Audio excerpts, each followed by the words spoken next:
Okey, saya Muhammad Hasif Hilmi Ashraf bin Hamizan. Nombor metrik 4203003211.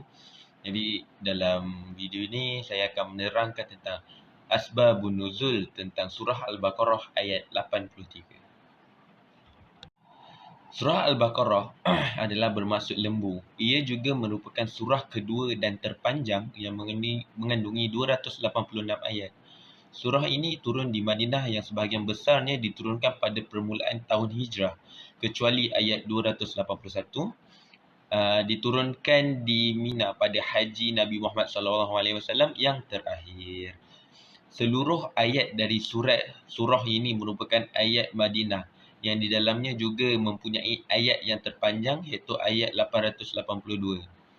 Surah ini dinamai Al-Baqarah kerana terdapat kisah di dalamnya yang berkaitan perbalahan kaum Bani Israel dengan Nabi Musa AS tentang penyembelihan lembu betina. Jadi ini adalah serba sedikit tentang asbabun nuzul surah Al-Baqarah.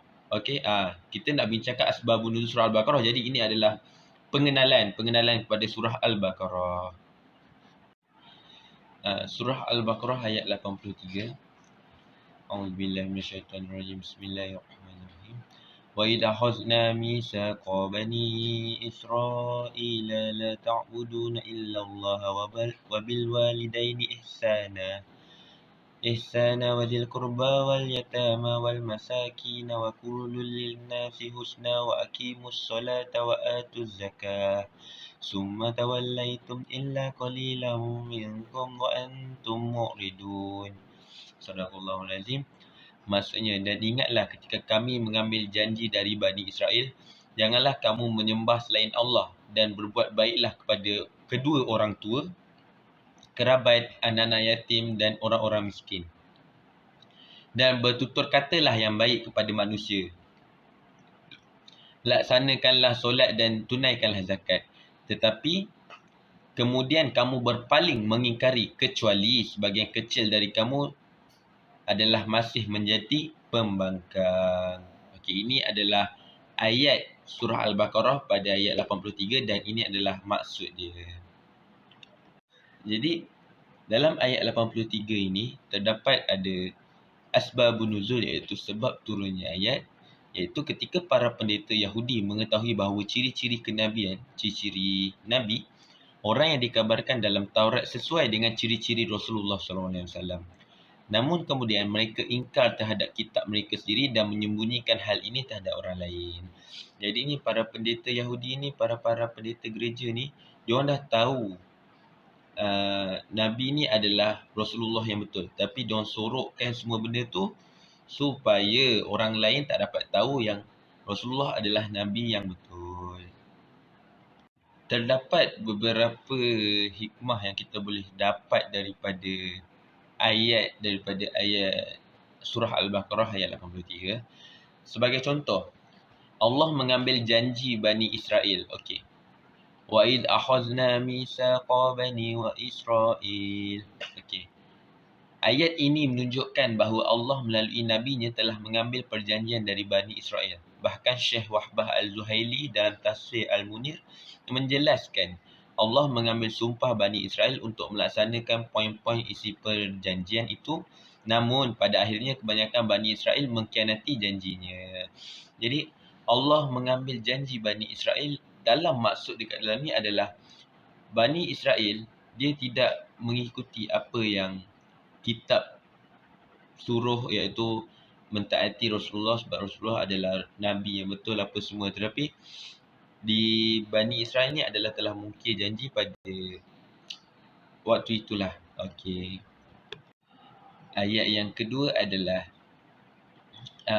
hikmah yang kedua adalah la ta'buduna illallah. Janganlah kamu menyembah selain Allah. Ibnu Katsir menjelaskan Bani Israel diperintah untuk menyembahnya, jangan menyekutukannya, jangan sesuatu pun dengan hal yang sama setelah diperintahkan kepada seluruh manusia. Jadi dalam ayat ni, janganlah kamu menyembah selain Allah. Apa yang kita boleh dapat daripada ayat adalah kita jangan sesekali menyekutukan Allah. Kita mestilah mentauhidkan Allah. Yang ketiga adalah hikmah yang kita boleh dapat daripada Al-Baqarah ayat 83 adalah Wa aqimus solata wa atuz zakah. Dirikan solat dan tunaikan zakat. Okey, macam mana yang kita boleh tahu? Solat dengan zakat ni adalah ibadah yang sudah diperintahkan oleh Allah. Ia juga termasuk dalam rukun Islam, iaitu rukun Islam yang kedua dan juga rukun Islam yang keempat. Jadi, benda ni adalah benda yang penting untuk kita sebagai seorang Muslim untuk kita lakukannya. Okey, jadi yang terakhir sekali adalah Bani Israel melanggar perjanjian di dalam ayat summa tawallaitum illa qalilan minkum wa antum mu'ridun. Maksudnya, kemudian kamu tidak memenuhi janji itu kecuali sebahagian kecil daripada kamu dan kamu selalu berpaling. Jadi pada masa itu Bani Israel telah diperintahkan untuk menyembah Allah, tetapi kebanyakan mereka telah menyembah berhala, iaitu sapi bertina. Berhala yang menyerupai sapi bertina. Okey, Bani Israel diperintah untuk menyembah Allah dan tidak menyekutukannya dengan sesuatu pun. Mereka malah menyembah patung sapi emas. Diperintahkan untuk membuat ihsan pada manusia, mereka justru menzalimi. Mereka juga menzalimi Bani Israel yang lain untuk mendapatkan benefit, untuk mendapatkan sesuatu ganjaran daripada mereka, mengambil harta mereka. Dan mereka juga diperintahkan untuk berkata-kata yang baik dan amar makruf nahi munkar. Justru banyak kata-kata negatif yang diucapkan oleh Bani Israel.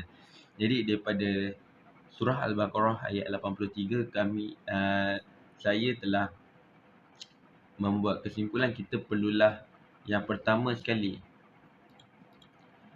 mestilah kita tidak sesekali menyembah berhala ataupun menyekutukan Allah. Kerana yang pertama sekali adalah kita perlu mentauhidkan Allah. Yang kedua iaitu solat dan zakat. Solat dan zakat adalah dua benda yang utama dan dua wajib yang dilakukan sebagai seorang Muslim, dan ia juga termaktub dalam rukun Islam. Dan yang terakhir sekali, kita perlu janganlah sesekali kita melanggar perintah Allah, kerana itu adalah sesuatu yang tidak bagus dan akan mendapat dosa besar.